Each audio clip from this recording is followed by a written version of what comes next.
آج کی اس مجلس میں جو موضوع میں نے چنا ہے وہ ہم سب کے لیے بہت ہی اہم موضوع ہے، بلکہ اگر میں یہ کہوں کہ وہ موضوع ہم سب کی ضرورت ہے، ہم سب کی تلاش ہے، ہم سب چاہتے ہیں کہ وہ چیز ہمیں مل جائے،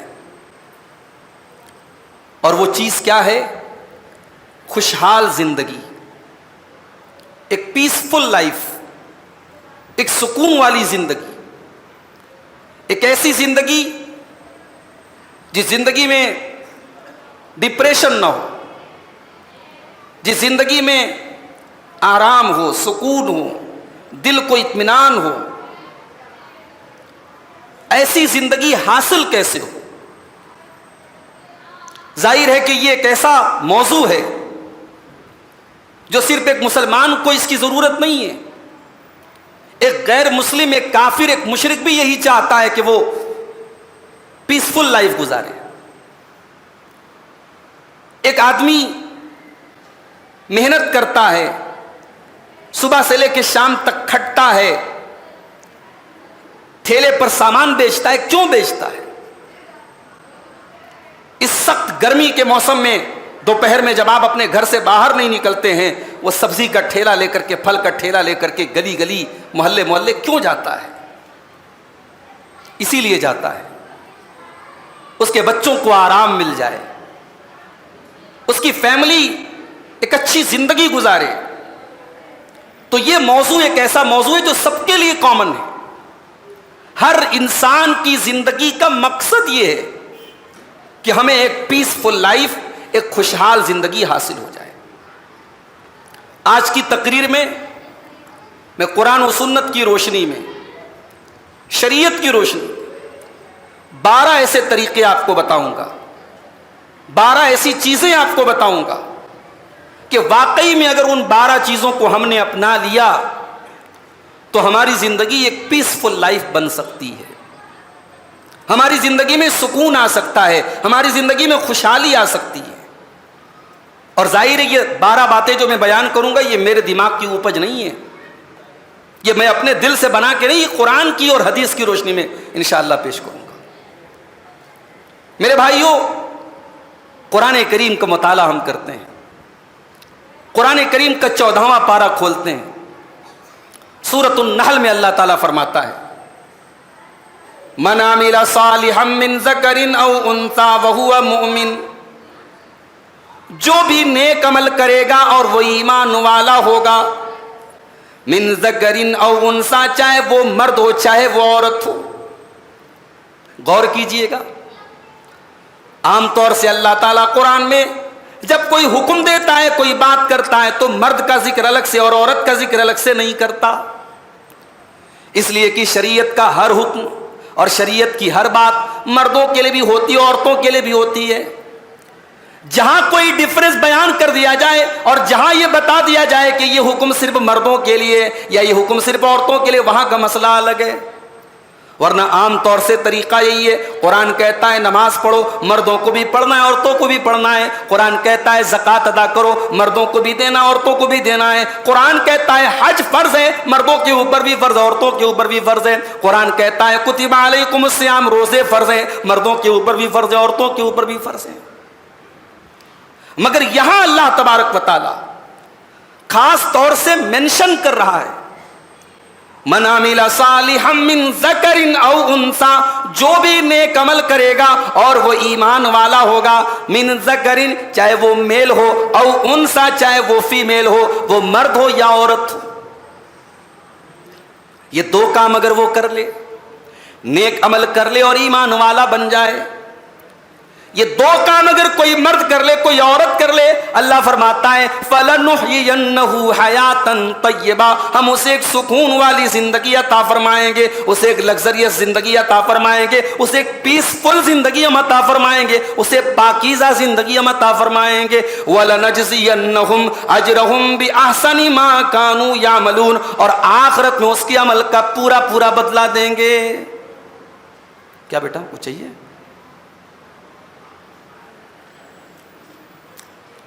یہ دو چیزیں ایمان اور نیک عمل، یہ اسلام کی نظر میں پیسفل لائف کی پہلی سیڑھی ہے۔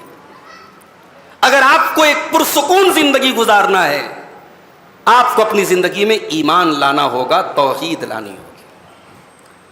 مشرک کا حال کیا ہے؟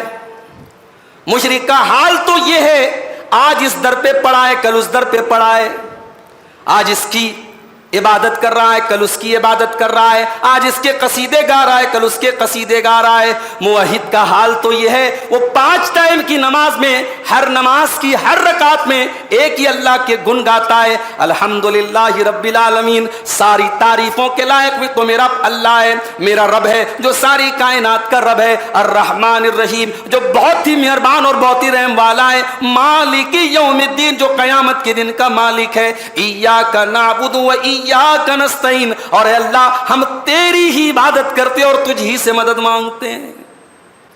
مومن بھٹکتا نہیں ہے، مومن کا سینٹر ایک ہے، مومن کا ملجا اور ماوا ایک ہے۔ دعائے قنوت میں اللہ کے نبی سے جو الفاظ ثابت ہیں، دعائے قنوت میں ایک لفظ یہ بھی ملتا ہے، لا ملجا ولا منجا منک الا الیک، اے اللہ تو پناہ نہ دے تو مجھ کو کوئی پناہ دینے والا نہیں، تو نجات نہ دے تو مجھے کوئی نجات دینے والا نہیں، مجھے پناہ اگر ملتی ہے تو تیری بارگاہ میں ملتی ہے، مجھے سکون ملتا ہے تو اے اللہ تیرے در پر ملتا ہے۔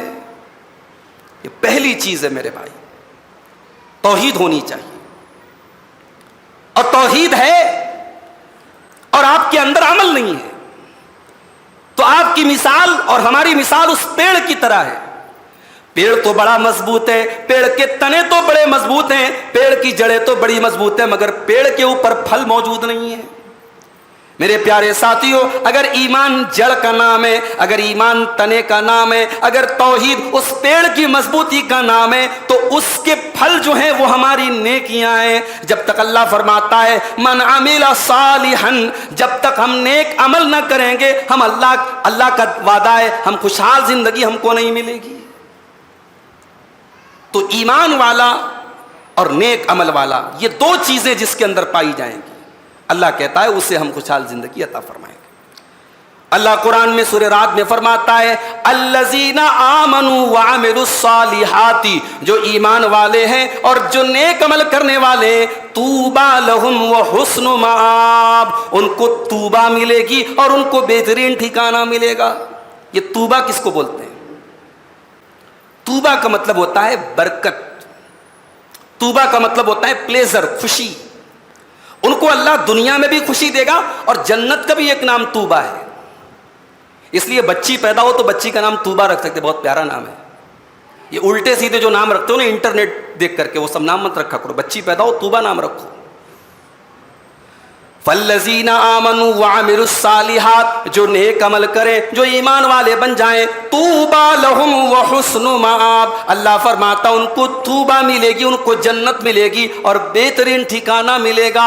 دنیا میں بھی ان کو بہترین زندگی ملے گی اور آخرت میں بھی ان کو جنت ملے گی، بہترین ٹھکانہ ملے گا۔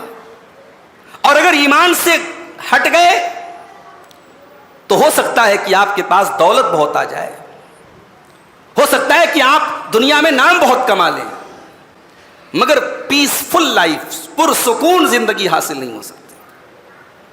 اللہ قرآن میں فرماتا ہے وَمَنْ أَعْرَضَ عَنْ ذِكْرِي فَإِنَّ لَهُ مَعِيشَةً ضَنْكًا، جو میرے ذکر سے منہ موڑتا ہے، جو میری شریعت کو چھوڑ دیتا ہے، جو میرے قرآن کو چھوڑ دیتا ہے، ہم اس کی زندگی کو پریشانیوں والی زندگی بنا دیں گے۔ وَنَحْشُرُهُ يَوْمَ الْقِيَامَةِ أَعْمَى، اور ہم قیامت کے دن اس کو اندھا بنا کر کے اٹھائیں گے۔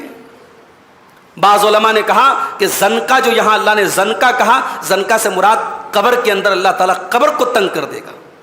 جس انسان کی زندگی میں ایمان نہ ہو، توحید نہ ہو، اس کی قبر کی زندگی بھی بہت پریشانی والی، قبر کو اللہ تعالیٰ تنگ کر دے گا، اور قیامت کے دن اللہ اندھا بنا کر کے اٹھائے گا۔ قال رب لما حشرتنی اعمی، بندہ کہے گا اے میرے پروردگار تو مجھے اندھا بنا کر کے کیوں اٹھا رہا ہے؟ قال کذالک اتتک آیاتنا فنسیتها، اللہ فرمائے گا میری توحید کی کھلی ہوئی نشانیاں تیرے سامنے تھی، میرے دین کی نشانیاں تیرے سامنے تھی، تو ان کو دیکھ کر کے اندھا بن گیا تھا، ہم آج تجھے اندھا بنا دیں گے۔ فنسیتها، ہمارے دین کو تو نے بھلا دیا تھا، وکذالک اليوم تنسى، ہم تجھ کو بھلا دیں گے۔ تو ایمان اور عمل صالح ایک پیسفل لائف کا یہ پہلا فارمولہ ہے میرے بھائی، ایمان ہونا اور نیک عمل ہونا۔ ایمان کا اپوزٹ کیا ہے؟ شرک ہے، کفر ہے، اور نیک عمل کا اپوزٹ کیا ہے؟ گناہ ہے، حرام کام ہے، بدکاری ہے، غلط کام ہے۔ ان دونوں سے بچنا ہے ہمیں۔ جانتے ہو مشرک کی مثال اللہ نے کیا دی ہے؟ سورہ حج کے اندر اللہ نے مشرک کی مثال دی، وَمَن يُشْرِكْ بِاللَّهِ فَكَأَنَّمَا خَرَّ مِنَ السَّمَاءِ فَتَخْطَفُهُ الطَّيْرُ أَوْ تَهْوِي بِهِ الرِّيحُ فِي مَكَانٍ سَحِيقٍ۔ اللہ نے فرمایا جو اللہ کے ساتھ شرک کرتا ہے اس کی مثال ایسی ہے جیسے کوئی آسمان سے گرا، کوئی آسمان سے گر جائے، فَكَأَنَّمَا خَرَّ مِنَ السَّمَاءِ، کوئی آسمان سے گر جائے، فَتَخْطَفُهُ الطَّيْرُ، اور پرندے اس کو نوچ نوچ کے لے کے چلے جائیں، پرندے اس کو اچک کے لے کے چلے جائیں، أَوْ تَهْوِي بِهِ الرِّيحُ فِي مَكَانٍ سَحِيقٍ، یا ہوا اس کو کہیں دور لے جا کر کے پھینک دے۔ مشرک جو شرک کرتا ہے وہ اللہ کہہ رہا ہے کہ آسمان سے وہ گر کر کے پستی میں آ جاتا ہے۔ توحید آپ کو بلندی دیتی ہے میرے بھائی، توحید آپ کو ان لوگوں کی کیٹیگری میں شامل کرتی ہے جو اپنے مالک کو پہچانتے، اپنے رب کو پہچانتے ہیں۔ اس لیے مرتے دم تک اس امانت کی حفاظت کرنا ہے میرے بھائی، اس سے قیمتی کوئی دولت نہیں ہے۔ دنیا میں دولت کما بھی لی تو کیا، دنیا میں نام کما بھی لیے تو کیا، اگر آخرت میں توحید نہ ہوگی تو میرے بھائی دنیا کی دولت کسی کام کی نہیں ہوگی۔ اور دنیا سے بھکاری بن کے بھی گئے، فقر حال بن کے گئے، فقیر بن کے گئے، اور آخرت میں اگر یہ پونجی ہمارے پاس ہے، یہ کیپٹل ہے، اللہ کی قسم ہم کامیاب ہو جائیں گے۔ اللہ فرماتا ہے ان الذين كفروا وماتوا وهم كفار فلن يقبل من احدهم ملء الارض ذهبا، جو لوگ دنیا سے توحید کے بغیر چلے گئے، ایمان کے بغیر چلے گئے، کل قیامت کے دن اللہ کی بارگاہ میں اگر وہ زمین بھر کے سونا بھی لے کے آ جائیں کہ اے اللہ تو زمین بھر کے سونا تو لے لے اور ہم کو جہنم کی آگ سے بچا لے، اللہ فرماتا ہے فلن يقبل من احدهم ملء الارض ذهبا، زمین بھر کے سونا بھی قبول نہیں کیا جائے گا اور جہنم کی آگ سے ان کو نہیں بچایا جائے گا۔ تو یہ پہلی چیز ہے، ایمان اور نیک عمل۔ دوسری چیز، اگر آپ ایک پیسفل زندگی گزارنا چاہتے ہیں، ایک پرسکون زندگی گزارنا چاہتے ہیں، آپ کی زندگی کے شیڈیول میں، ہماری زندگی کے شیڈیول میں، ہمارے ٹائم ٹیبل میں نماز شامل ہونی چاہیے۔ اس لیے کہ جب بندہ نماز پڑھتا ہے اللہ قرآن میں کہتا ہے وَاسْجُدْ وَاقْتَرِبْ، اے میرے بندے تو سجدہ کر کے اپنے رب سے قریب ہو جا۔ جب بندہ سجدہ کرتا ہے، جب اللہ کی بارگاہ میں جھکتا ہے تو جتنا جھکتا ہے اتنا زیادہ وہ اللہ کے قریب ہوتا چلا جاتا ہے۔ دنیا والوں کے سامنے جب ہم جھکتے ہیں تو ہم ذلیل ہو جاتے ہیں، ہم رسوا ہو جاتے ہیں، دنیا میں کسی کے آگے جھک جائیں تو ہماری ویلو کم ہو جاتی ہے، اور اللہ کی بارگاہ ایسی ہے جب اس کی بارگاہ میں جھک کر کے ہم سبحان ربی الاعلیٰ کہہ دیتے ہیں، اس اللہ کی بلندی کا، اس اللہ کی بزرگی کا، اس اللہ کی عظمت کا اقرار کر لیتے ہیں تو ہمارا مقام اور بڑھ جاتا ہے، ہماری ویلو اور بڑھ جاتی ہے۔ نماز کو اپنی زندگی کے شیڈول میں شامل کرو میرے بھائی۔ اللہ کے نبی فرماتے ہیں، صحیح مسلم کی روایت ہے، اقرب ما یکون العبد من ربہ وہو ساجد، بندہ اپنے رب سے سب سے زیادہ قریب اگر ہوتا ہے تو سجدے کی حالت میں ہوتا ہے۔ سجدہ کہاں ہوتا ہے؟ نماز میں ہوتا ہے۔ آپ نماز سے ہٹ کر کے الگ سے سجدہ کر کے دعا کریں، اس دعا کا کوئی مطلب نہیں ہے۔ سجدہ نماز کے اندر ہوتا ہے، نماز آپ پڑھیں گے آپ اپنے رب سے قریب ہو جائیں گے۔ اسی لیے اللہ قرآن میں کہتا ہے یا ایھا الذین آمنوا استعینوا بالصبر والصلاۃ، اے میرے بندو تم صبر اور نماز کے ذریعے میری مدد طلب کیا کرو۔ ان اللہ مع الصابرین، اللہ تبارک و تعالی صبر کرنے والوں کے ساتھ ہے۔ تم مصیبتوں میں نماز کی پابندی کیا کرو، نماز تمہارا سہارا بنے گی۔ حدیثوں میں آتا ہے اللہ کے نبی جناب محمد رسول اللہ صلی اللہ علیہ وسلم جب مصیبت میں، جب ٹینشن میں، جب پریشانی میں رہتے تھے، حدیث کے الفاظ ہیں، حضرت حذیفہ کہتے ہیں اذا حزبہ امر صلی، جب اللہ کے نبی کسی بڑی ٹینشن میں ہوتے تھے تو آپ جلدی سے نماز پڑھتے تھے، نماز پڑھتے تھے، نماز کے ذریعے اللہ کے نبی کو سکون ملتا تھا۔ آج ہمارا حال کیا ہے میرے بھائی؟ رمضان میں مسجدوں کی انتظامیہ پریشان ہوتی ہے، ہمارے مؤذن صاحب بیچارے پریشان ہیں، اس کمرے کا مینجمنٹ کرنا، اوپر کا کرنا، ادھر کا کرنا، ادھر کا کرنا، اور رمضان کے بعد ہمارا حال کیا ہوتا ہے؟ مسجد تو بنا لی شب بھر میں ایمان کی حرارت والوں نے، قدم قدم پر کرنول میں مسجدیں، قدم قدم پر آپ کے گڈھے میں مسجدیں، مسجدیں تو موجود ہیں، مسجدوں کو آباد کرنے والے نام کے ہیں چند لوگ ہیں میرے پیارے بھائیوں۔ کتنے ہمارے بھائی ہیں، مسلمان ہیں، مسلمان کے بیٹے ہیں، مسلمان خاندان کے بچے ہیں، حی علی الصلاۃ کی آواز ان کے کانوں میں آ رہی ہے، مگر ان کو نماز سے کوئی مطلب نہیں، ان کی زندگی میں نماز کا کوئی مطلب نہیں ہے۔ ابھی اخبار میں خبر آ جائے نبی کی توہین ہو گئی، اللہ نہ کرے، اللہ نہ کرے کسی نے نبی کی توہین کر دی، ہمارے یہ نوجوان جوش میں آ جائیں گے، صاحب ہمارے نبی کی توہین کر دیا، بڑے بڑے بینر لے کے، بڑے بڑے پوسٹر لے کے نکل جائیں گے سڑک پر، سینہ تان کے کہیں گے صاحب ہم رسول کے عاشق ہیں، رسول کے چاہنے والے ہیں۔ جس نبی سے تم محبت کا دعویٰ کرتے ہو، کبھی جا کے غور کر لینا اس نبی کی زندگی میں نماز کی کیا ویلو تھی؟ اس نبی کا آخری ٹائم ہے، انتقال کا ٹائم ہے، آپ کی زبان سے الفاظ صحیح طریقے سے ادا نہیں ہو رہے ہیں، وما یفیض بہا لسانہ، حضرت ام سلمہ کہتی ہے کہ اللہ کے نبی کی زبان لڑکھڑا رہی تھی، آپ کے منہ سے الفاظ بھی صحیح طریقے سے ادا نہیں ہو رہے تھے۔ اس سچویشن میں، اس حالت میں اللہ کے نبی فرماتے ہیں الصلاۃ الصلاۃ وما ملکت ایمانکم، اے میری امت کے لوگوں تم نماز کی پابندی کرتے رہنا، تم نماز کا خیال کرتے رہنا، اور اپنے ماتحتوں کا، اپنے غلاموں کا، اپنے لونڈیوں کا خیال کرتے رہنا۔ آخری ٹائم میں بھی اس نبی کو نماز کی فکر ہے۔ اس نبی کی زندگی میں نماز کی اتنی ویلو تھی، جنگ خندق لڑی جا رہی ہے، پورے کافروں اور مشرکوں نے مل کر کے مدینہ کے اوپر حملہ کیا ہوا ہے، اور مدینہ کو سیف کرنے کے لیے اور مدینہ کو بچانے کے لیے صحابہ کرام 24 گھنٹے ڈیوٹی دے رہے ہیں، اور خندق کھودی گئی ہے اور اپنا ڈیفنس کر رہے ہیں، صحابہ کرام جنگ لڑ رہے ہیں۔ اسی جنگ کے دوران، اسی سچویشن میں، انہی حالات میں عصر کی نماز چھوٹ جاتی ہے، جماعت کا ٹائم ختم ہو جاتا ہے، سورج غروب ہو جاتا ہے، مغرب کا ٹائم آ جاتا ہے۔ اللہ کے نبی جلدی کسی کے اوپر بد دعا نہیں کرتے تھے، مگر آج اس جنگ کی وجہ سے اور ان کافروں کی وجہ سے جب آپ کی عصر کی نماز چھوٹ گئی، آپ نے فرمایا مَلَأَ اللَّهُ بُيُوتَهُمْ وَقُبُورَهُمْ نَارًا، اللہ ان کافروں کے گھروں کو جہنم کی آگ سے بھر دے، اللہ ان کی قبروں کو آگ سے بھر دے۔ شغلونا عن الصلاۃ الوسطی، ان کی وجہ سے ہماری نماز چھوٹ گئی، ان کی وجہ سے ہماری نماز قضا ہو گئی۔ نبی کی ایک نماز چھوٹی تو نبی کے زبان سے غصے میں بد دعا نکلی ہے میرے بھائی۔ ہماری تو ان گنت نمازیں چھوٹ رہی ہیں، ہماری زندگی گزر رہی ہے، ہماری دکان چل رہی ہے، ہماری جاب چل رہی ہے، ہمارا بزنس چل رہا ہے، ہمیں کیا فرق پڑتا ہے؟ ایک مومن کی زندگی میں نماز ضروری چیز ہے میرے بھائی۔ ابراہیم علیہ السلام کو دیکھو، اللہ نے حکم دیا کہ ابراہیم جاؤ مکہ کی سرزمین پر اپنی بیوی بچے کو چھوڑ کے چلے آؤ۔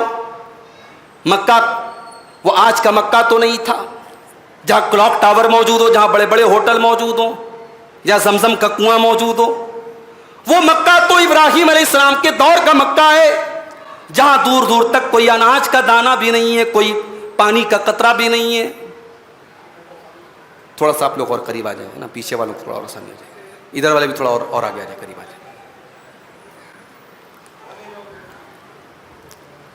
وہ مکہ میرے پیارے ساتھیوں بے واد غیر ذی زرع، ایسی وادی تھی، ایسی جگہ تھی جہاں کوئی اناج کا دانہ نہیں، کوئی کھیتی نہیں۔ ابراہیم علیہ السلام اپنے بیوی بچے کو اللہ کے حکم پر اس مکہ میں چھوڑ کے جا رہے ہیں۔ ہم اور آپ ہوتے، پہلی بات تو انسان اتنے بڑے امتحان کو پار کر لے، یہی بڑی بات ہے۔ بڑی آرزو کے بعد یہ بچہ ملا ہے، بڑھاپے میں یہ سہارا ملا ہے، اور اللہ نے حکم دے دیا کہ ابراہیم اپنی بیوی ہاجرہ اور اپنے بچے اسماعیل کو چھوڑ کے چلے آؤ۔ میری پیاری ماں بہنوں ذرا غور کرنا، ابراہیم جب چھوڑ کے جانے لگے، ہماری ماں ہاجرہ نے کیا پوچھا تھا؟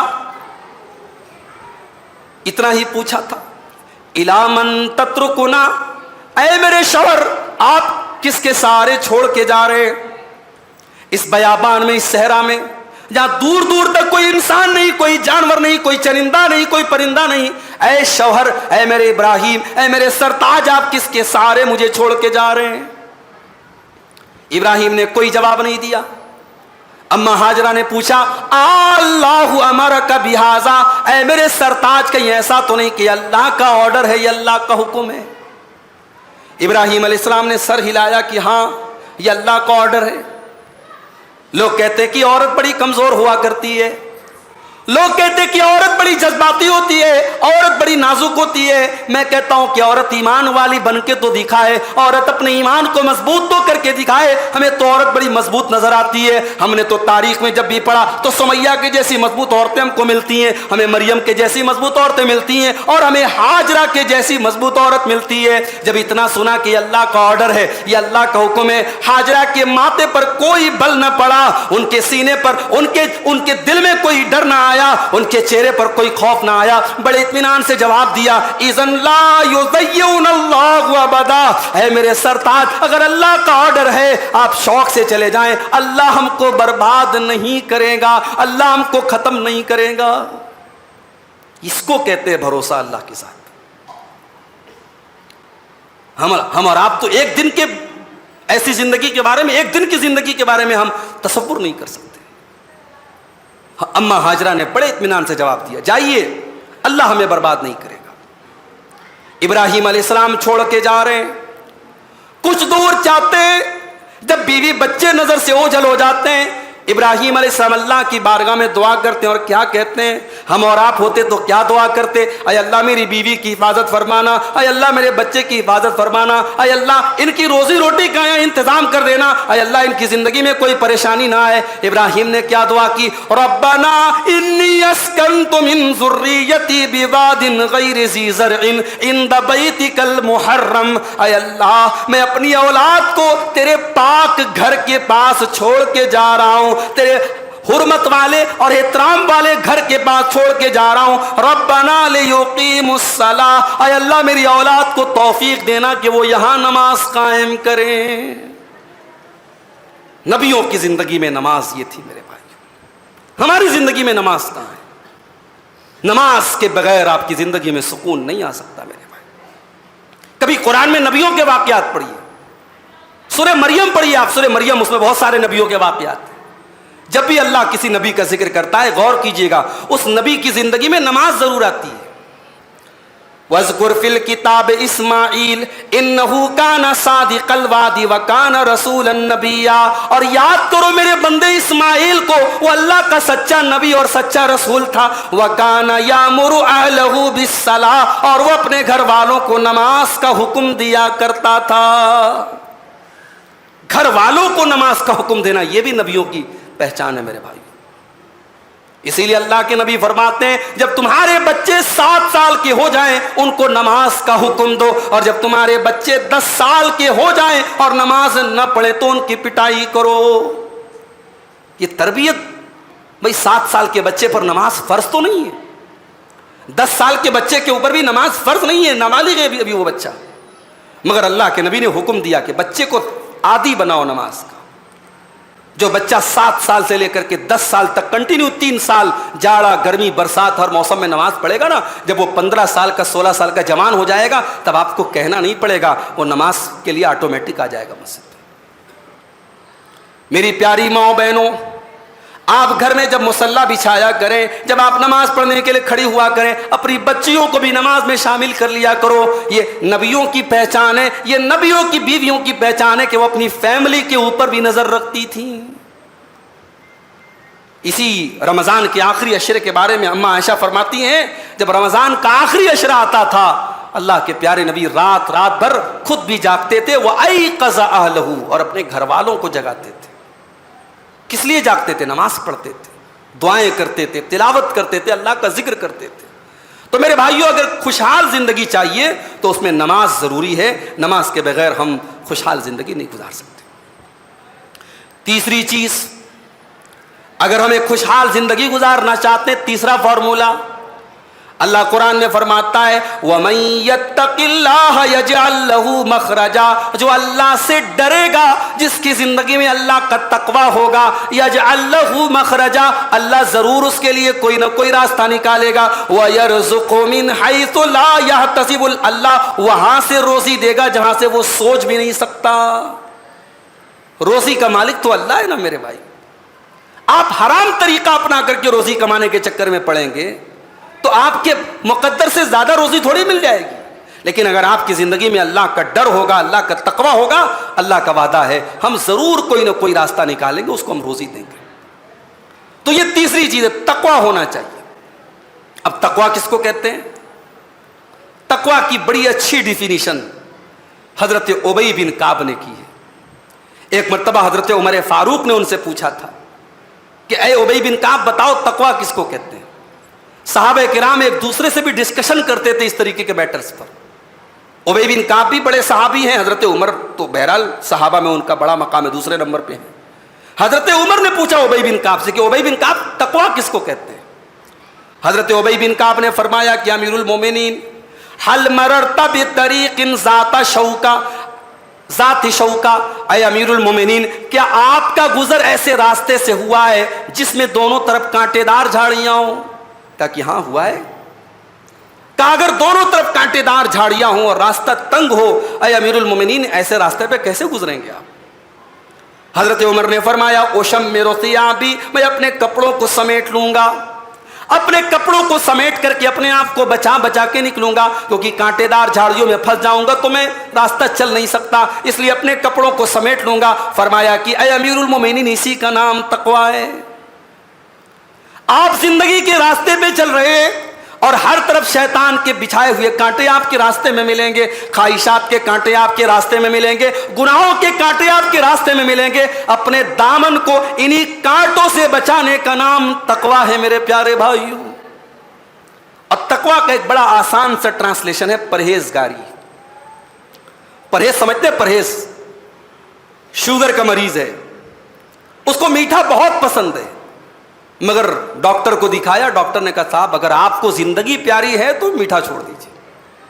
چکن بہت پسند ہے، ڈاکٹر نے کہا چکن نہیں کھانا آپ کو، چاول آپ کو نہیں کھانا۔ انسان کو جتنی چیزیں پسند ہے ڈاکٹر نے سب منع کر دیا۔ انسان کیا کرتا ہے؟ بچتا ہے، پرہیز کرتا ہے۔ پرہیز نہیں کرے گا، کسی دن شوگر بہت ہائی ہوا، کام ختم۔ ہماری والدہ اللہ مغفرت فرمائے، رحمت فرمائے، ہماری والدہ بھی شوگر کی مریضہ تھی، پرہیز کرتی تھی مگر اتنا پرہیز نہیں ہو پاتا تھا، اور جب انتقال ہوا ہماری والدہ کو تو یہ شوگر بہت زیادہ تھا۔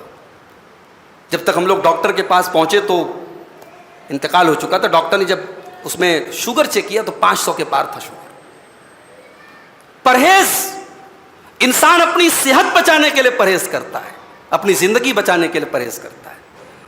تقویٰ کہتے ہیں اپنے دین کو بچانے کے لیے پرہیز کرنا۔ اور یہ رمضان کا مہینہ اسی لیے اللہ نے کہا لعلکم تتقون، تمہیں پرہیز کرنا آ جائے، تمہیں حرام سے بچنا آ جائے۔ کل رات میں ہم لوگ ہوٹل پہ رات میں کھانے پینے کے لیے نکلے تھے دوستوں کے ساتھ، رات میں واپس آئے 3 بج گیا، سوتے سوتے 3 بج گئے۔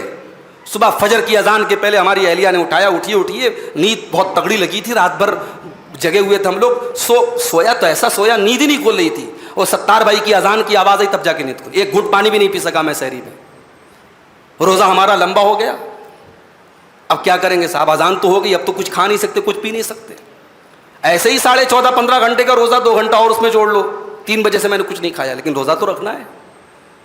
گرمی کا موسم ہے، 41-42 کا پارا چل رہا ہے، پیاس سے حلق سوکھ کے کانٹا ہو رہا ہے، مگر آپ پانی نہیں پی رہے ہیں، کھانا نہیں کھا رہے، آپ فروٹ آپ کی فریج میں رکھے ہوئے آپ ہاتھ نہیں لگا رہے ہیں، عصر کی نماز میں آپ آئے، کلی کیا آپ نے، پانی آپ کے منہ میں گیا، ریٹرن آ گیا، آپ چاہتے 2-4 قطرے حلق کے اندر چلا جاتا، کون دیکھنے جاتا؟ وہاں کون سا کیمرہ لگا ہوا ہے؟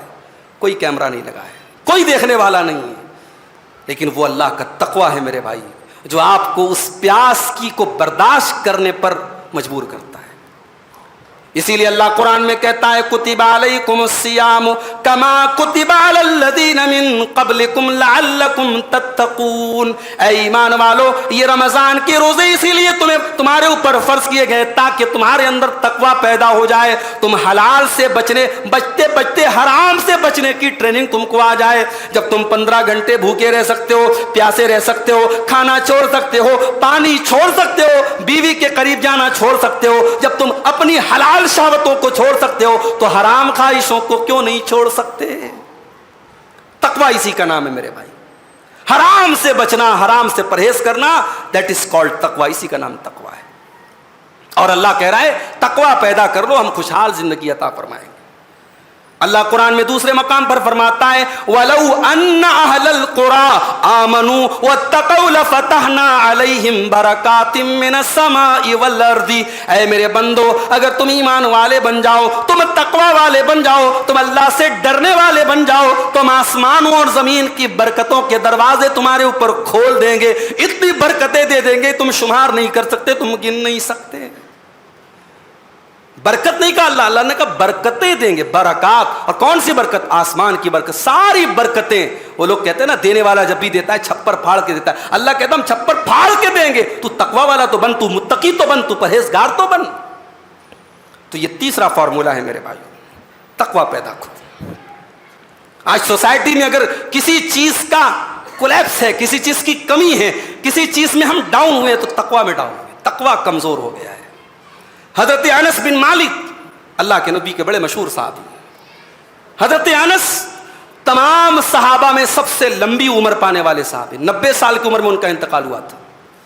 ظاہر ہے انہوں نے 2 جنریشن دیکھی، صحابہ کی جنریشن بھی دیکھی، صحابہ کے بعد والی جنریشن کو بھی انہوں نے دیکھا. تو حضرت انس اپنے دور میں کہتے ہیں، یعنی آپ یہ مان لیں نبی کے انتقال کے 70 سال بعد کی بات کر رہے ہیں، 80 سال بعد کی بات کر رہے ہیں. حضرت انس کیا کہتے ہیں؟ انکم لتعملون اعمالا ہی ادق فی اعینکم من الشعر.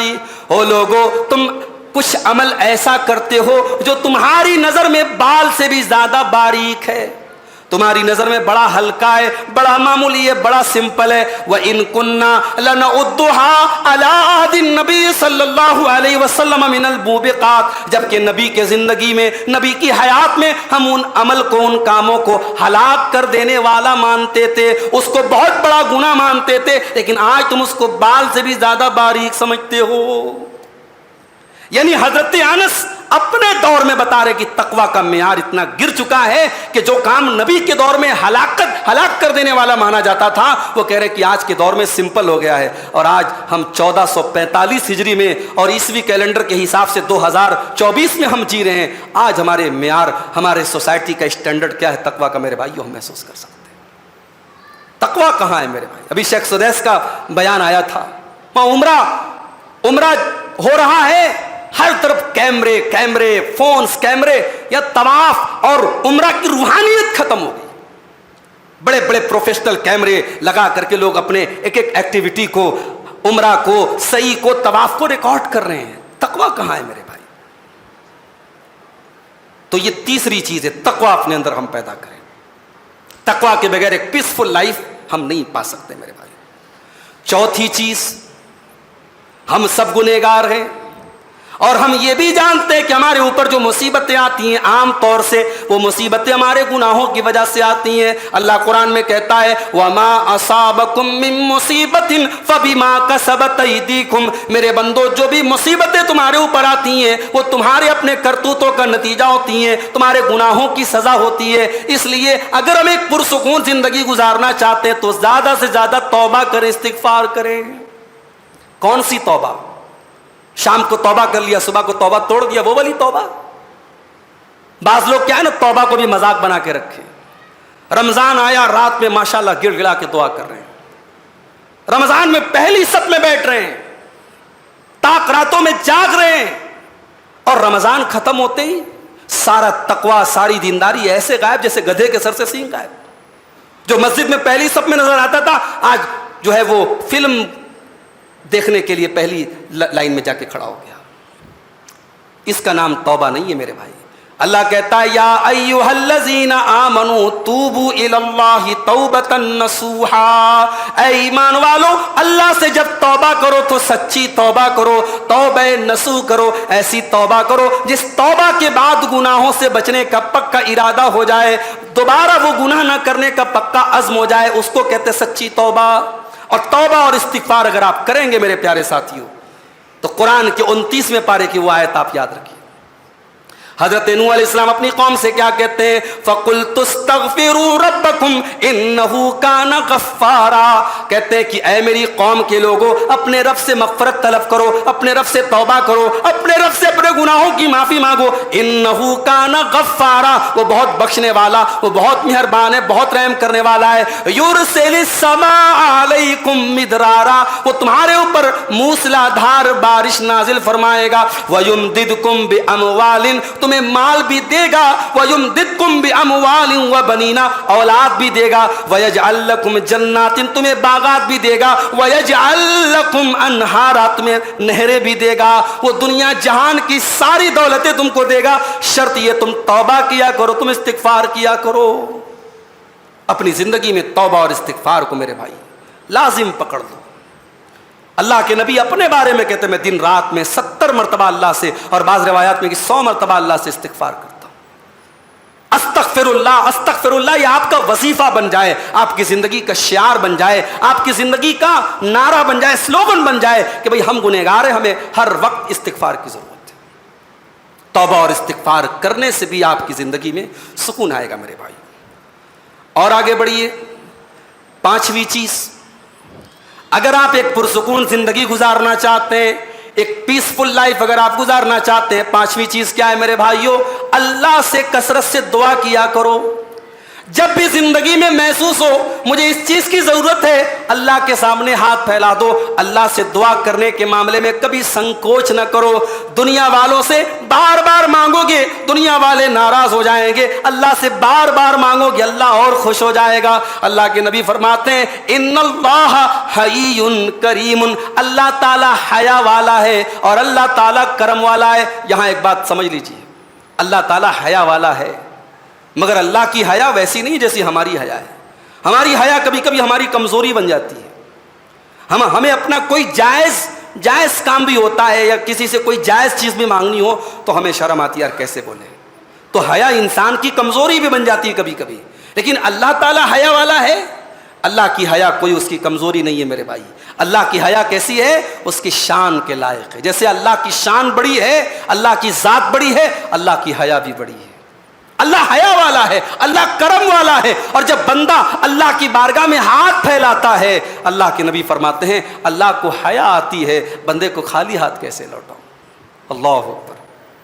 یہ ہاتھ جب اللہ کی بارگاہ میں اٹھتے ہیں میرے بھائی، وہ شاعر نے کہا ہے نا اٹھتے نہیں ہیں ہاتھ میرے اس دعا کے بعد۔ اللہ کی بارگاہ میں جب ہاتھ اڑ جاتا ہے تو یہ خالی ہاتھ کبھی، یہ ریٹرن کبھی خالی نہیں جاتا ہے۔ اس لیے اس اللہ سے میرے بھائیوں دعائیں کیا کرو۔ سارے راستے جب بند ہو جائیں، جب آپ کو لگے کہ میری کوئی سننے والا نہیں ہے، جب ظالم کا ظلم حد سے بڑھنے لگے، جب آپ کو ہر طریقے سے ذلیل اور رسوا کرنے کی پلاننگ کی جانے لگے، تو یاد کر لو میرے بھائیو قرآن کہتا ہے امن یجیب المضطر اذا دعاہ ویکشف السوء، میرے بندو وہ کون سی ذات ہے جو مصیبت میں پڑے ہوئے انسان کی، جو مظلوم انسان کی، جو بے بس انسان کی دعاؤں کو سنتا ہے، ویکشف السوء، اور اس کی پریشانیوں کو دور کرتا ہے۔ اللہ اسباب کا محتاج نہیں ہے میرے بھائی، ہم اور آپ اسباب کے محتاج ہیں۔ اللہ جب جس کو چاہے جتنا چاہے جو چاہے دے سکتا ہے، اللہ کے اوپر کوئی پابندی نہیں ہے، کوئی لمیٹیشن نہیں ہے۔ یونس علیہ السلام مچھلی کے پیٹ میں پہنچے، فنادا فی الظلمات، اور تین اندھیروں میں انہوں نے اللہ کو پکارا۔ مچھلی کے پیٹ کا اندھیرا، رات کا اندھیرا، سمندر کے پانی کا اندھیرا، جہاں دنیا کے کسی نیٹ ورک کی کوریج نہیں ہے، جہاں دنیا میں کوئی انسان سروائیو نہیں کر سکتا، جی نہیں سکتا، جہاں دنیا میں کوئی انسان دوسرے کی بات سن نہیں سکتا. وہاں پہ یونس علیہ السلام دعا کرتے ہیں اور کیا کہتے ہیں؟ لا الہ الا انت سبحانک انی کنت من الظالمین. اے اللہ تیرے سوا میرا کوئی سہارا نہیں, تیرے سوا میرا کوئی معبود نہیں, سبحانک تو پاک ہے, انی کنت من الظالمین بہت بڑا ظالم ہوں. اللہ اللہ کہتا ہے ہم نے یونس کی دعا کو سن لیا. فاستجبنا لہو, ہم نے دعا کو سن لیا اور ہم نے مچھلی کو حکم دے دیا جا جیسے میرے یونس کو تو نے پیٹ میں نگلا تھا اب جا کر کے اگل دے. حضرت یونس کو اللہ تعالیٰ نے باہر مچھلی کے پیٹ سے باہر صحیح سالم بالکل سیف باہر نکلے. اور چونکہ مچھلی کے پیٹ کے اندر کا جو ماحول تھا ظاہر ہے اس میں بہت سارے انفیکشن ہو چکے ہوں گے ان کی باڈی پر, تو اللہ تعالیٰ نے وہاں پہ کدو کا درخت اگا دیا. اس صحرا میں اللہ تعالیٰ نے کدو کا درخت اگا دیا, اور کدو جو ہوتا ہے باڈی کے انفیکشن کے لیے بہت مفید چیز ہے, اس سے ان کے سارے انفیکشن دور ہو گئے. اللہ تعالیٰ نے یہ انتظام کر دیا. تو دعا کیا کرو میرے بھائیو, کثرت سے دعا کیا کرو. آج ہمارے بہت سارے بھائی انہوں نے اپنے آپ کو جھوٹے سہاروں اور جھوٹے ڈھکوسلوں سے اپنے آپ کو گھیر لیا ہے. ان کو یہ پٹی پڑھا دی کہ صاحب اللہ ہماری کیسے سنے گا, ہم تو بڑے گنہگار ہیں, ہمیں تو اللہ والوں کے در پہ جانا پڑے گا, وہ ان کی سنتا ہے اللہ, وہ تو اللہ کے پیارے ہیں, اللہ کے محبوب ہیں, ان سے ہم جا کے اپنی فریاد رکھیں گے, وہ اللہ تک پہنچائیں گے. اور پھر لوگ مثال بھی دیتے ہیں, پرائم منسٹر سے ڈائریکٹ ملتے ہو کیا؟ سی ایم صاحب سے ملنا ہے تو سی ایم صاحب کے پی اے سے ملنا پڑتا ہے, ایم ایل اے صاحب سے ملنا ہے تو ایم ایل اے صاحب کے جو ان کا اسسٹنٹ ہے اس سے ملنا پڑتا ہے. ایسے تھوڑی ڈائریکٹ مل لیتے ہیں. اللہ اتنی بڑی ذات ہے, اللہ سے ڈائریکٹ آپ اپنی بات رکھیں گے؟ اللہ سے بات رکھنا ہے تو اس بابا کے پاس جانا پڑے گا, اس بابا کے پاس جانا پڑے گا, اس بابا کے پاس جانا. اب یہ باباؤں کی ساری دکانیں انہی جھوٹے اگزامپل سے چل رہی ہے میرے بھائی. اللہ قرآن میں دوسرے پارے میں ان سارے ڈھکوسلوں کو اور ان ساری بے بنیاد باتوں کو ختم کرتا ہے. فرماتا ہے وَإِذَا سَأَلَكَ عِبَادِي عَنِّي فَإِنِّي قَرِيبٌ. اے میرے نبی, اے میرے حبیب, جب میرے بندے آپ سے میرے بارے میں سوال کرے ان کو بتا دو میں تو قریب ہوں, میں تو اپنے بندے کی شہرک سے زیادہ اس سے قریب ہوں. اجیب دعوت الداعی اذا دعان. اور جب بھی مجھ سے کوئی دعا کرنے والا مجھ سے دعا کرتا ہے میں ضرور اس کی دعا کو سنتا ہوں. شرط یہ ہے فَلْيَسْتَجِيبُوا لِي وَلْيُؤْمِنُوا بھی, بندے میری بات تو مانے, میرے اوپر ایمان تو رکھے. تو اللہ کی بات تو مان. بڑے افسوس کی بات ہے ہم اللہ کو تو مانتے ہیں, اللہ کی نہیں مانتے. ہمیں اللہ کو بھی ماننا پڑے گا اور اللہ کی بھی ماننا پڑے گا, تب اللہ ہماری دعاؤں کو سنے گا. اللہ کہتا ہے میری بات مانو اور میرے اوپر ایمان رکھو, اور پھر میرے آگے ہاتھ پھیلاؤ, دیکھو میں تمہاری دعا قبول کرتا ہوں کہ نہیں کرتا ہوں. اور میں نے ابھی جمعہ کے خطبے میں جب دعا پر میں نے خطبہ دیا تو میں نے وہ حدیث بھی آپ کو پڑھ کے سنائی تھی. مسند احمد کی وہ صحیح حدیث بھی میں نے سنائی تھی. جب بندہ دعا کرتا ہے تو 3 چیزیں تو گارنٹیڈ ہیں. یا تو جو دعا کر رہا ہے وہ چیز اس کو مل جاتی ہے, یا پھر اس دعا کی وجہ سے اللہ تبارک و تعالی کوئی مصیبت دور کر دیتا ہے, یا پھر اس دعا کو اللہ تعالیٰ ذخیرہ بنا دیتا ہے. آخرت میں وہ ہماری نیکیوں میں کاؤنٹ ہوتی ہے. وہ دعا میں یہ 3 چیزیں ون آف دیم گارنٹیڈ ہیں. ان تینوں چیزوں میں سے کوئی نہ کوئی چیز تو ملے گی ملے گی. جب صحابہ نے یہ سنا تو صحابہ نے کہا اللہ کے نبی اگر ایسی بات ہے تب تو ہمیں خوب دعا کرنا چاہیے. تو اللہ کے نبی نے یہ نہیں کہا کہ تم خوب دعا کرو گے تو اللہ تعالیٰ نعوذ باللہ تھک جائے گا. اللہ کے نبی نے فرمایا اگر تم خوب دعا کرو گے اللہ اکثر, تو اللہ خوب دے گا. تم جتنا مانگو گے اللہ اتنا زیادہ دے گا. اللہ کے خزانے میں کوئی کمی آنے والی نہیں.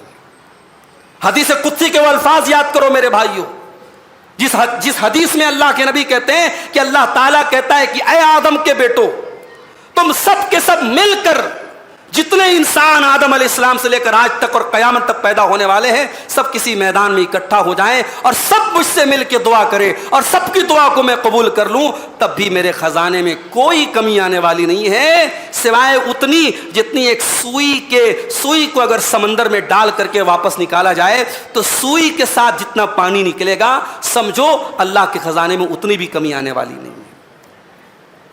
یہ اللہ کی شان. تو میرے بھائیو دعا کو اپنی زندگی میں شامل کرو. اور دعا کی جب بات آئی ہے یہ بہترین ٹائم ہے دعا کا. لوگ پوچھتے مولوی صاحب شب قدر میں کیا کریں, جاگنے والی راتوں میں کیا کریں؟ دعا کرو بھائی, یہ موقع ہے. کتنے بے اولاد جوڑے ہیں, لوگ کہتے مولوی صاحب اولاد نہیں ہو رہی بہت علاج کرا رہے, یہ موقع ہے اللہ سے اپنی منوانے کا رات کا ٹائم ہے، قدر کی رات ہے، طاق رات ہے، رمضان کے آخری عشرے کی رات ہے. بیٹھ جاؤ، مسجد میں بیٹھ جاؤ، گھر میں بیٹھ جاؤ، اپنے رب کے سامنے اپنا دکھڑا رو دو میرے بھائی. سنا دو اس کو اپنے دل کا دکھڑا، سنا دو اپنے دل کی حالت، وہ اس کے سامنے اپنی کمزوری بیان کر دو. وہ سننے والا ہے میرے بھائی. یہ قبولیت کا ٹائم ہے. تہجد کی نماز کا ٹائم قبولیت کا ٹائم ہے. رمضان کا آخری عشرہ قبولیت کا ٹائم ہے. جمعہ کا دن قبولیت کا ٹائم ہے. زمزم پینے کا ٹائم قبولیت کا ٹائم ہے. حدیثوں میں جو قبولیت کا ٹائم بتایا گیا ہے ان قبولیت کے ٹائمز کو تلاش کرو اور اس ٹائم اللہ سے دعا کرو. 5 چیزیں ہو گئیں. نمبر 6، اگر خوشحال زندگی چاہتے ہو، پیسفل لائف چاہتے ہو، چھٹا کام کیا کرنا ہے؟ اللہ کا خوب ذکر کرنا ہے. اللہ کا خوب ذکر کرنا ہے، خوب نام لینا ہے، اللہ کا خوب اس کو یاد کرنا ہے. کبھی غور کیا آپ نے؟ اللہ قرآن میں جہاں بھی ذکر کی بات کرتا ہے وہاں کثیرہ کا لفظ آتا ہے. مثال کے طور پر یا ایھا الذین آمنوا اذکروا اللہ ذکرا کثیرا، اے ایمان والو اللہ تعالیٰ کو خوب یاد کیا کرو، بہت یاد کیا کرو. هو الذی وسبحوہ بکرۃ واصیلا، اور صبح شام اللہ کی تسبیح بیان کیا کرو. یہ اللہ نے یہ کیوں کہ خوب ذکر کیا کرو، اس لیے کہ اگر ہم اللہ کو خوب ذکر کرتے ہیں، خوب یاد کرتے ہیں تو ہمارے لیے ہے کہ ہم بہت یاد کرتے ہیں. اللہ کی نعمتوں کے اگر اپوزٹ میں دیکھو تو ہم تو کچھ نہیں یاد کرتے. اگر ہم ہر سانس کے ساتھ بھی اللہ کا ذکر کریں، ہماری دل کی ہر دھڑکن اگر اللہ کا ذکر کرے، تب بھی ہم اللہ کی نعمتوں کا بدلہ نہیں اتار سکتے میرے بھائی. اللہ کے احسانات کا ہم اس کا شکر ادا نہیں کر سکتے، اس کے شکر کا ہم حق ادا نہیں کر سکتے. اسی لیے اللہ بار بار کہتا ہے میرے بندو میرا ذکر کیا کرو. یہاں تک کہ جنگ کے میدان میں بھی اللہ نے فرمایا وَاذْكُرُوا اللَّهَ كَثِيرًا، اگر جنگ کے میدان میں بھی تم کو کامیاب ہونا ہے تو اللہ کا کثرت سے ذکر کیا کرو. یہاں تک کہ اللہ تعالیٰ نے قرآن میں فرمایا الَّذِينَ آمَنُوا وَتَطْمَئِنُّ قُلُوبُهُمْ بِذِكْرِ اللَّهِ، میرے ایمان والے بندوں کے دلوں کو تو اللہ کے ذکر سے سکون ملتا ہے. ہمارے نوجوانوں کو انسٹاگرام کی ریل سے سکون ملتا ہے، ہمارے نوجوانوں کو گانوں سے اور میوزک سے اور الا بلا دنیا کی فالتو چیزوں سے سکون ملتا ہے. میرے بھائیو یہ دل مردہ ہو رہا ہے. اگر اس دل کو میوزک سے سکون مل رہا ہے، اس دل کو گانے سے سکون مل رہا ہے، اس دل کو فحش اور ولگر چیزوں سے سکون مل رہا ہے، تو سمجھ لو کہ دل آخری سانسیں لے رہا ہے، دل مر رہا ہے، دل ختم ہو رہا ہے.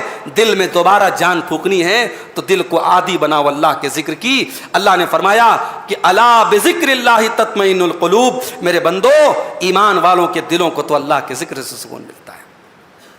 حضرت ابو درداء فرماتے ہیں اللہ کے نبی نے ایک مرتبہ فرمایا کہ کیا میں تم کو ایسا عمل نہ بتا دوں جو تمام عمل میں سب سے بہتر ہے، وَأَرْفَعَهَا فِي دَرَجَاتِكُمْ، اور اس سے تمہارے مقام اور مرتبے بہت بڑھ جائیں گے. وَخَيْرٌ لَكُم مِّنْ إِعْطَاءِ الذَّهَبِ وَالْوَرَقِ، اور اللہ کی راہ میں سونا چاندی خرچ کرنے سے بھی زیادہ اس کا ثواب ہے.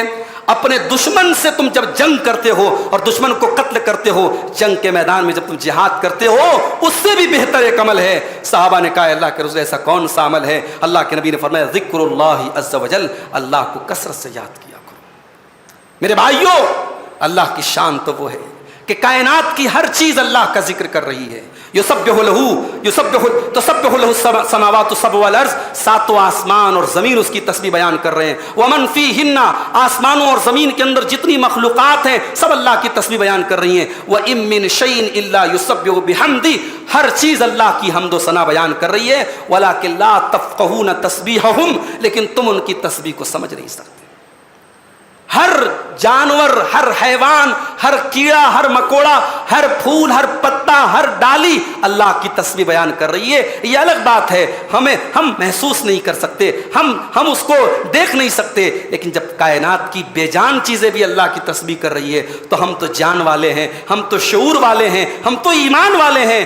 اگر ہم اللہ کا ذکر نہ کریں اور اللہ کی تسبیح نہ کریں اور اللہ کی پاکی بیان نہ کریں، سبحان اللہ، الحمدللہ، اللہ اکبر، لا الہ الا اللہ، یہ ذکر کے کلمات اگر ہم بدنصیبوں کی زبان پر بھی جاری نہ ہو تو میرے بھائیوں ہم سے بڑا بدنصیب کون ہوگا؟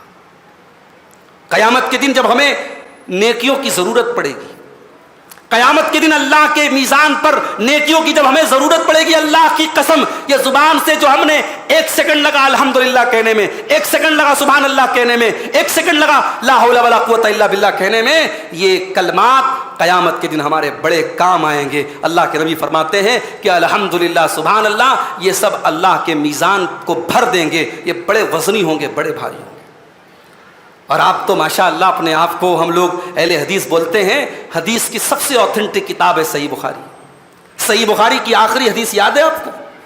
یاد نہیں ہے تو یاد کر لو، اہل حدیث تو پکے اہل حدیث بنو۔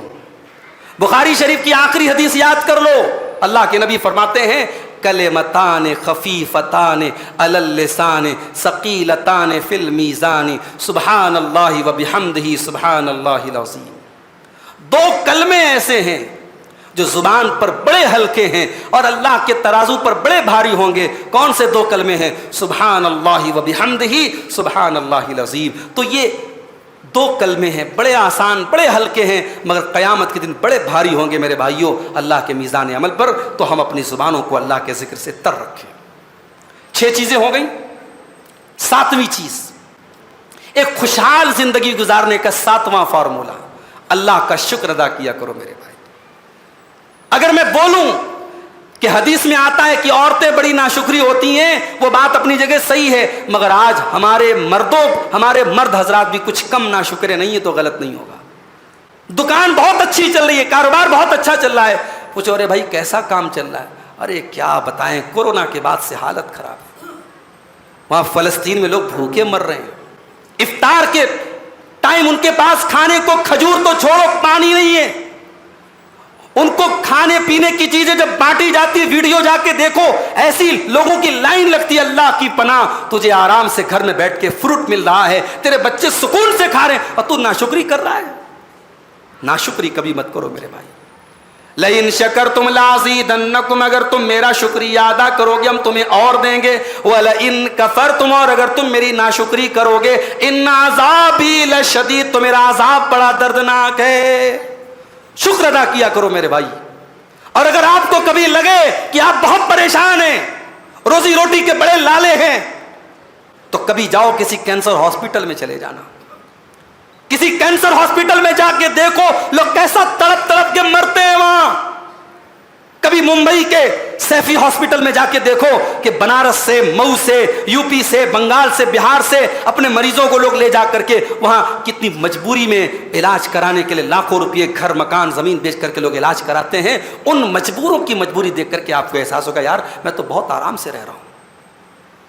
میرے بھائیوں ہمارا مسئلہ یہی ہے، ہمیں یہ تو یاد رہتا ہے کہ ہمارے پاس کیا نہیں ہے، ہمارے پاس 2 ویلر ہے، ہمارا سپنا ہوتا ہے یار 4 ویلر کیوں نہیں آ جاتی۔ جس انسان کے پاس پیر ہی نہیں ہے، جو معذور ہے دونوں پیر سے، کبھی اس کو جا کے دیکھو میرے بھائی، تیرے پیر سلامت ہیں، تو اپنی 2 ویلر پر افسوس کر رہا ہے کہ میرے پاس 4 ویلر کیوں نہیں۔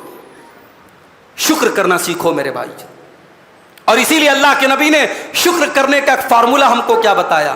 اللہ کے نبی نے فرمایا انظروا الی من هو اسفل منکم، ہمیشہ اپنے سے اوپر کے لوگوں کو مت دیکھا کرو۔ مجھے کرنول کے لوگوں نے بتایا، یہاں کے لوگوں نے کہ یہاں شادیوں میں لڑکیوں کو سونا، بھاری بھرکم سونا دینے کا بڑا رواج ہے۔ غریب آدمی کو بھی 4 تولے 5 تولے 3 تولے سونا تو آرام سے دینا پڑتا ہے۔ کہاں سے دے گا بھائی؟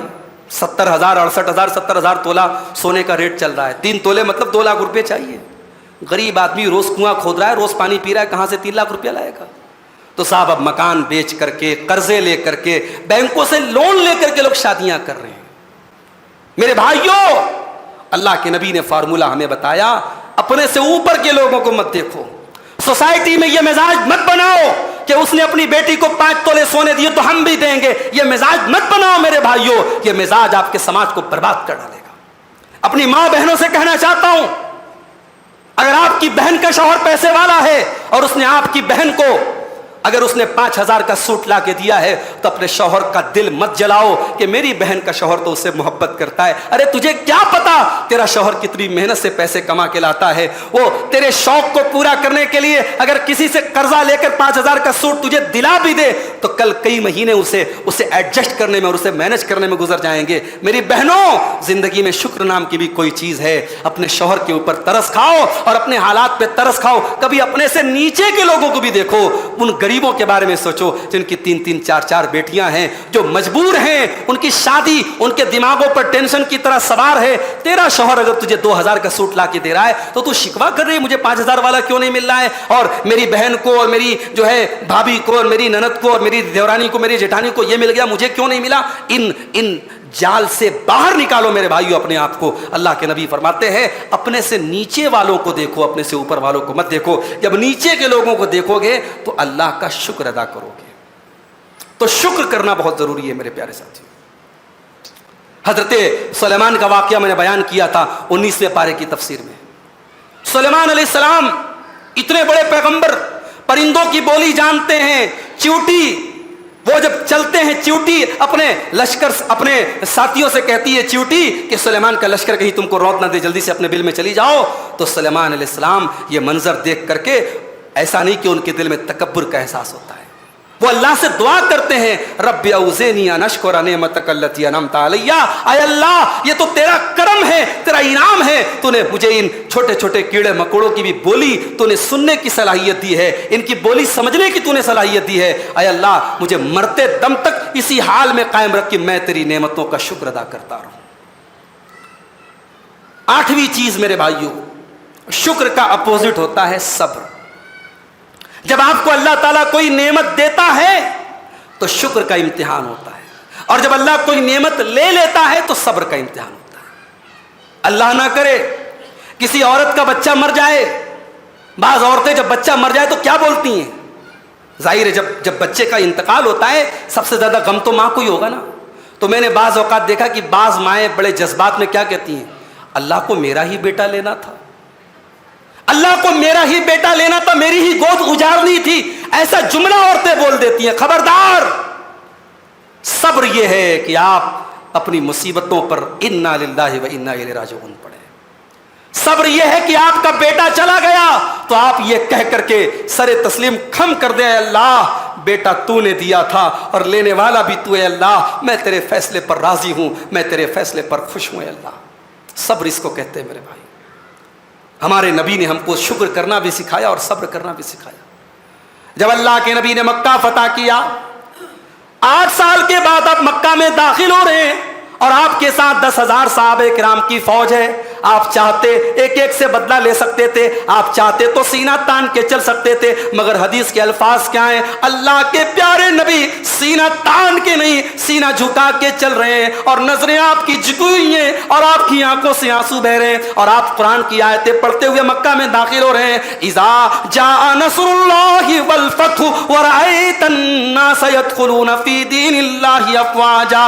اے میرے نبی, جب اللہ کی مدد آ جائے, جب اللہ کی طرف سے فتح آ جائے اور لوگ اللہ کے دین میں داخل ہونے لگے, فسبح بحمد ربک واستغفرہ انہ کان توابا. تو اے نبی اپنے رب کی تسبیح بیان کرنا اور اپنے رب سے مغفرت طلب کرنا, وہ بہت توبہ قبول کرنے والا ہے. یہ آیتیں پڑھتے ہوئے اللہ کے نبی مکہ میں داخل ہوئے تھے. یہ شکر کا موقع تھا تو میرے نبی نے شکر ادا کیا تھا. اور جب صبر کا موقع آیا, میرے نبی کو اللہ نے جتنے بیٹے دیے سب بیٹے بچپن میں انتقال کر گئے.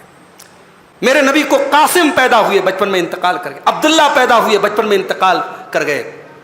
پھر ایک بیٹا پیدا ہوا حضرت ماریا کے پیٹ سے. اللہ کے نبی نے بڑے شوق سے بچے کا نام ابراہیم رکھا. بڑے خوشی سے صحابہ کو بتایا کہ میں نے اپنے بیٹے کا نام اپنے باپ ابراہیم کے نام پہ ابراہیم رکھا ہے. عرب کے دستور کے مطابق اللہ کے نبی نے بیٹے کو کچھ دنوں کے بعد دیہات میں بھیج دیا تاکہ دیہات کے ماحول میں وہ تندرست ہو جائے اور دیہات میں رہ کر کے اس کی صحت اچھی ہو جائے. بچہ 1.5 سال کا ہو جاتا ہے اور دیہات میں رہتا ہے. نبی کے پاس خبر آتی ہے بچہ بیمار ہو گیا ہے. اللہ کے نبی کچھ صحابہ کو لے کے پہنچتے ہیں. اپنے بیمار بچے کو اللہ کے نبی اپنی گود میں لیتے ہیں. بچہ بخار میں لت پت ہے, بیمار ہے, دم ٹوٹ رہا ہے, سانسیں اکھڑ رہی ہیں. اللہ کے نبی سمجھ گئے اب میرا بیٹا چند سانسوں کا مہمان ہے, چند سانسیں میرے بیٹے کی بچی ہیں. اللہ کے نبی کی آنکھوں سے آنسو کے قطرے نکلتے ہیں اور زمین پہ گرتے ہیں. صحابہ کہتے ہیں اللہ کے نبی آپ رو رہے ہیں, اے اللہ کے نبی آپ کی آنکھوں سے آنسو بہ رہے ہیں. اللہ کے نبی کہتے ہیں ہاں یہ آنسو اس لیے بہ رہے ہیں کہ یہ رحمت کے آنسو ہے، یہ ایک باپ کے آنسو ہیں جو اپنے بیٹے کے لیے نکل رہے ہیں۔ تھوڑی دیر کے بعد جب ابراہیم کا انتقال ہو جاتا ہے، جب اللہ کے نبی کا بیٹا آپ کی آنکھوں کے سامنے چلا جاتا ہے، اللہ کے نبی روتے ہوئے کہتے ہیں ان العین تدمع والقلب يحزن ولا نقول الا ما يرضى ربنا۔ اے میرے بچے ابراہیم، تیرے باپ کا دل غمگین ہے، تیرے باپ کی آنکھوں سے آنسو بہ رہے ہیں، مگر تیرا باپ اپنی زبان سے کوئی ایسی بات نہیں نکالے گا جس سے اللہ ناراض ہو جائے۔ اے میرے بچے، تیری موت پر تیرا باپ صبر کرتا ہے۔ صبر اس کو کہتے ہیں میرے بھائی۔ مصیبتوں میں، پریشانیوں میں اپنے جذبات کو کنٹرول رکھنا، اپنے آپ کو شریعت کی حد میں رکھنا، اسی کا نام صبر ہے۔ اور اللہ قرآن میں ہمیں سمجھاتا ہے، ہمیں تعلیم دیتا ہے وَاسْتَعِينُوا بِالصَّبْرِ وَالصَّلَاةِ، میرے بندو مصیبتوں میں صبر کا دامن تھامے رکھو۔ صبر جو ہے آپ کو ایک خوشحال زندگی عطا کرتا ہے میرے بھائی۔ اور یہ بھی یاد رکھو، مومن کا عقیدہ یہ بھی ہونا چاہیے، ہمارا بچہ بیمار ہوا، ہم پریشان ہوئے، ڈاکٹر کے پاس گئے، سیرپ لا کے دیا، انجیکشن لا کے دیا، ٹیبلٹ لا کے دیا، ہمیں لگا یار 1000 روپے خرچ ہو گئے۔ یہ 1000 روپے خرچ ہوئے نا، اس کا بھی ثواب ملے گا ہمیں۔ آپ گاڑی سے جا رہے ہیں، ایکسیڈنٹ ہو گیا، چوٹ لگ گئی، پیر میں چوٹ لگ گئی، پیٹھ میں چوٹ لگ گئی، کمر میں چوٹ لگ گئی، آپ کو لگا میرے اوپر یہ مصیبت کیوں آئی؟ اللہ کے نبی فرماتے ہیں ما یصیب المسلم من نصب ولا وصب ولا ہم ولا حزن، مسلمان کو جو بھی چوٹ لگتی ہے، جو بھی تکلیف ہوتی ہے، جو بھی غم لاحق ہوتا ہے، جو بھی پریشانی آتی ہے، الا کفر اللہ بہا خطایاہ، اللہ اس کے گناہوں کو مٹانے کا ذریعہ بناتا ہے۔ اتنی مصیبت آئی، اتنی ہمارے اکاؤنٹ کے گناہ کم ہو گئے، ہمارے قیامت کے دن اتنے گناہ پر ہم سے حساب کتاب کم ہوگا۔ میرے بھائی، اگر دنیا کی چند مصیبتوں کے بدلے اگر ہمارے گناہ معاف ہو رہے ہیں تو یہ کوئی گھاٹے کا سودا نہیں ہے۔ صبر سے کام لو، آپ کی مصیبتیں اور پریشانیاں بھی آپ کے گناہوں کا کفارہ بنیں گے انشاءاللہ۔ تو یہ 8ویں چیز ہے کہ ہم صبر سے کام لیں۔ 9ویں چیز توکل، اللہ کے اوپر بھروسہ۔ اور بھروسہ کیسا کرنا، میں نے کئی بار اپنی تفسیر کے دروس میں کہا ہے۔ اللہ کے اوپر جب ہم بھروسے کی بات کرتے ہیں، اس کا مطلب یہ نہیں ہوتا کہ ہم ہاتھ پیر توڑ کے بیٹھ جائیں کہ اللہ دے گا۔ اللہ کے اوپر بھروسہ کرنے کا مطلب یہ ہے کہ مریم پریگننسی کی حالت میں ہے، ڈیلیوری ہوئی ہے، بچہ پیدا ہوا ہے، کمزوری کی حالت میں ہے، جس حالت میں عورتوں کو ڈرائی فروٹس کھلائے جاتے ہیں، طاقت کی چیزیں کھلائی جاتی ہیں، اللہ مریم سے کہتا ہے وَهُزِّي إِلَيْكِ بِجِذْعِ النَّخْلَةِ تُسَاقِطْ عَلَيْكِ رُطَبًا جَنِيًّا، اے مریم اس پیڑ کو تو پکڑ کے ہلا تو تیرے اوپر تازہ تازہ کھجوریں گریں گی۔ اللہ یہ فرشتے سے بھی تو یہ کام کروا سکتا تھا، کوئی فرشتہ آ کے پیڑ کو ہلا دیتا اور کھجور گر جاتی، مگر نہیں، اللہ نے سبق دیا کہ ہم تب دیتے ہیں جب تم حرکت کرتے ہو۔ توکل کرو میرے بھائیو، اپنی محنت کر کے اپنا بیسٹ دینے کے بعد، اپنی بیسٹ پرفارمنس کے بعد رزلٹ کیا ہوگا اللہ کے اوپر چھوڑ دو، اس کا نام توکل ہے میرے بھائیو۔ اور اللہ قرآن میں کہتا ہے وَمَن يَتَوَكَّلْ عَلَى اللَّهِ فَهُوَ حَسْبُهُ، جو اللہ کے اوپر بھروسہ کرتا ہے اللہ اس کے لیے کافی ہو جاتا ہے۔ بات لمبی ہو رہی ہے، توکل کی ایک مثال میں دے دیتا ہوں آپ کو۔ اللہ کے نبی ہجرت کا سفر کر رہے ہیں، غار ثور میں اللہ کے نبی اور جو ہمارے بھائی حج کرنے عمرہ کرنے گئے ہیں، موقع ملے تو جا کے دیکھو غار ثور کی پوزیشن، اس کا لوکیشن کیا ہے۔ غار ثور میں اللہ کے نبی 3 دن تک تھے اپنے دوست کے ساتھ، ابوبکر صدیق کے ساتھ۔ غار ثور میں اللہ کے نبی پہنچے ہوئے، تلاش کرنے والے غار ثور کے قریب پہنچ گئے۔ سب کو پتا ہے کہ اللہ کے نبی کو زندہ یا مردہ پکڑ کے لانے پر 100 اونٹوں کا انعام ہے۔ دشمن تلاش کرتے کرتے بالکل غار ثور کے قریب پہنچ چکا ہے۔ حضرت ابوبکر صدیق ڈر جاتے ہیں اور کہتے ہیں لو نظر احدہم تحت قدمیہ لابصرنا، اے اللہ کے نبی اگر انہوں نے ذرا سا نیچے دیکھا تو ہم تو پکڑ دیے جائیں گے، ہم تو گرفتار ہو جائیں گے۔ اللہ کے نبی بڑے آرام سے جواب دیتے ہیں لا تحزن ان اللہ معنا، اے ابو بکر ڈرو نہیں، ہم اکیلے نہیں ہیں، ہم 2 نہیں، ہمارے ساتھ تیسری بھی ذات اللہ کی ہے۔ اے ابو بکر ڈرو نہیں، اللہ ہمارے ساتھ ہے۔ یہ ہے بھروسہ۔ جب زندگی میں کرٹیکل سے کرٹیکل سچویشن ہو، نازک سے نازک حالات ہوں، جب حالات بالکل آپ کے خلاف ہوں، تب بھی اللہ کی ذات پر یہ یقین رکھو میرے بھائیوں کہ اللہ ہمیں برباد نہیں کرے گا، اللہ ہماری حفاظت کرے گا، اس کا نام توکل ہے۔ اس کے بعد 10ویں چیز میرے بھائیوں قناعت، اللہ نے جو دے دیا اس کو اپنے لیے کافی سمجھنا، اس لیے کہ آپ کی ساری وشز پوری ہو جائیں یہ تو پاسبل ہی نہیں ہے۔ اگر آپ کو اڈانی اور امبانی بنا دیا جائے تب بھی آپ سوچیں گے یار کچھ اور مل جائے. اللہ کے نبی کی حدیث ہے لو کان لابن آدم وادیان من ذهب لابتغى ثالثا. اگر آدم کے بیٹے کو سونے کی 2 وادیاں دے دی جائیں, سونے کے 2 پہاڑ دے دیا جائیں تو اس کا پیٹ بھر نہیں جائے گا, وہ کہے گا یار تیسری بھی مل جائے. لو کان لابتغى ثالثا, تیسری کی تمنا کرے گا. اور آگے اللہ کے نبی نے فرمایا ولا يملأ جوف ابن آدم الا التراب. آدم کے بیٹے کے لالچ کو اگر کوئی چیز بھر سکتی ہے تو قبر کی مٹی بھر سکتی ہے. جب تک زندہ ہے انسان, وشیز, آرزوئیں, تمنائیں, ڈیزائرز, خواہشات پیچھے لگی رہیں گی. وہ شاعر کا شعر ہے نا کہ بہت نکلے میرے ارماں لیکن پھر بھی کم نکلے, ہزاروں خواہشیں ایسی کہ ہر خواہش پہ دم نکلے. جب تک دم نہیں نکل جائے گا خواہشیں پوری نہیں ہوں گی میرے بھائی. تو قناعت کرنا سیکھو, اللہ نے جو دیا ہے اس پر راضی رہنا سیکھو. اللہ کے نبی فرماتے ہیں, ترمذی کی صحیح روایت ہے, 3 چیزیں جس کو مل جائیں وہ کامیاب ہے. قد افلح من اسلم, جو مسلمان ہے, جو انسان مسلمان ہے, وہ رزق کفافا, اور اتنی روزی اس کو مل گئی کہ اس کے بال بچے پیٹ بھر کے کھانا کھا رہے ہیں.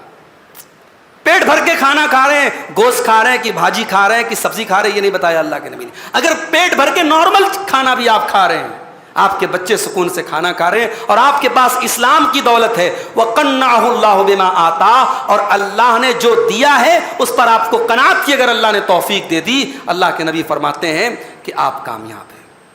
تو یہ قناعت جو ہوتی ہے, سیٹسفیکشن, اللہ نے جو دیا ہے اس پر سیٹسفائیڈ رہو میرے بھائی, اس پر مطمئن رہو, اس پر قناعت اپنے اندر پیدا کرو.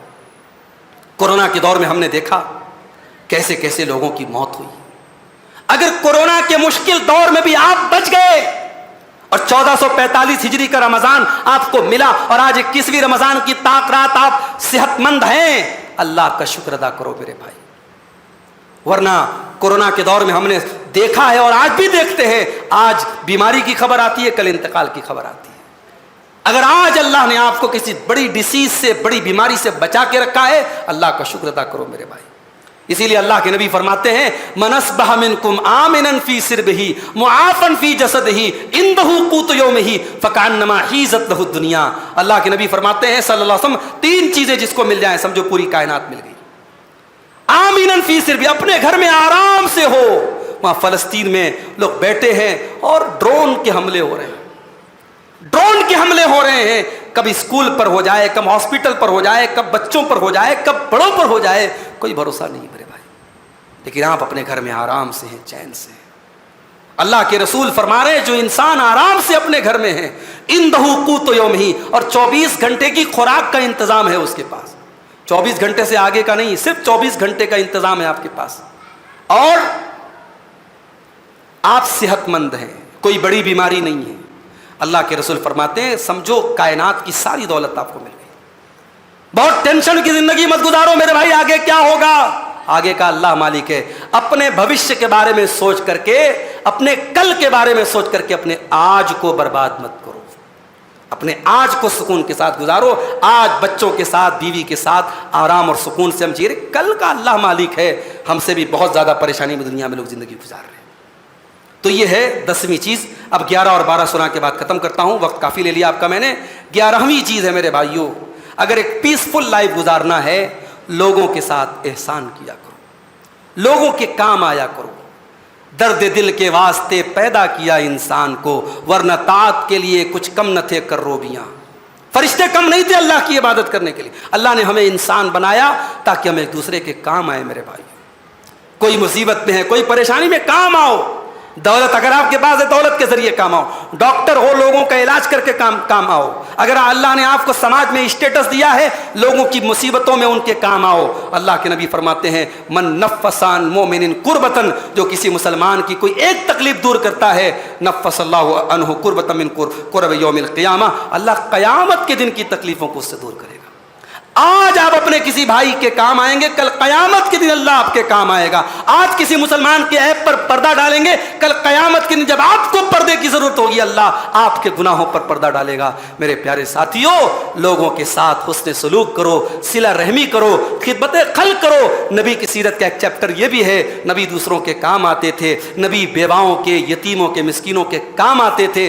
آپ کی دولت اگر آپ کے گھر میں بہترین ٹائلز بچھانے پر خرچ ہو رہی ہے، بچوں کو اعلیٰ تعلیم دینے پر خرچ ہو رہی ہے، مجھے کوئی آبجیکشن نہیں، کوئی اعتراض نہیں ہے. مگر زندگی اپنی اور اپنی فیملی صرف انہی کی بھلائی چاہنے کا نام نہیں ہے. اپنے دائرے کو تھوڑا سا وسیع کرو میرے بھائیوں، اپنی آنکھوں کو تھوڑا سا روشن کرو. آج مسلمان اگر واقعی میں اپنے نبی کی سیرت پر صحیح طریقے سے عمل کرے، مسلمانوں کو لے کر کے جو سوچ ہے دنیا کی وہ بدل سکتی ہے انشاءاللہ. اور آخری چیز میرے بھائیوں، اپنے دل کو حسد سے پاک کرو، کینہ اور کپٹ سے پاک رکھو. اگر ایک پرسکون زندگی چاہتے ہو، حسد مت کرو میرے بھائی. کسی کو دولت ملی اس کے مقدر سے ملی، کسی کو نام ملا اس کے مقدر سے ملا. آپ کی زندگی میں آپ کے مقدر میں دولت ہوگی، وہ ملے گی. اللہ کے نبی جناب محمد رسول اللہ صلی اللہ علیہ وسلم فرماتے ہیں حسد کرنا جائز نہیں ہے، لا حسدا، حسد کرنا جائز نہیں ہے الا فی اثنتین، مگر دو لوگوں سے حسد کر سکتے ہیں. رجل آتاہ اللہ الحکمہ، ایک وہ انسان ہے جس کے پاس علم ہے اور رات دن اپنے علم کے اوپر عمل کرتا ہے، علم کی تبلیغ کرتا ہے، علم کو پھیلاتا ہے، اس سے حسد کر سکتے ہیں. یہ نیا مسئلہ بیان کر رہا ہوں آپ کو، ابھی آج تک آپ نے سنا نہیں ہوگا کہ مولوی صاحب بیان کرے حسد کرنا جائز ہے. دیکھو، ایک ہوتا ہے حسد اور ایک ہوتا ہے غبطہ. حسد کہتے ہیں کہ ایک انسان دوسرے کے بارے میں یہ تمنا کرے کہ اس کی جو نعمت ہے وہ چھن جائے اور مجھ کو مل جائے، اس کا نام حسد ہے.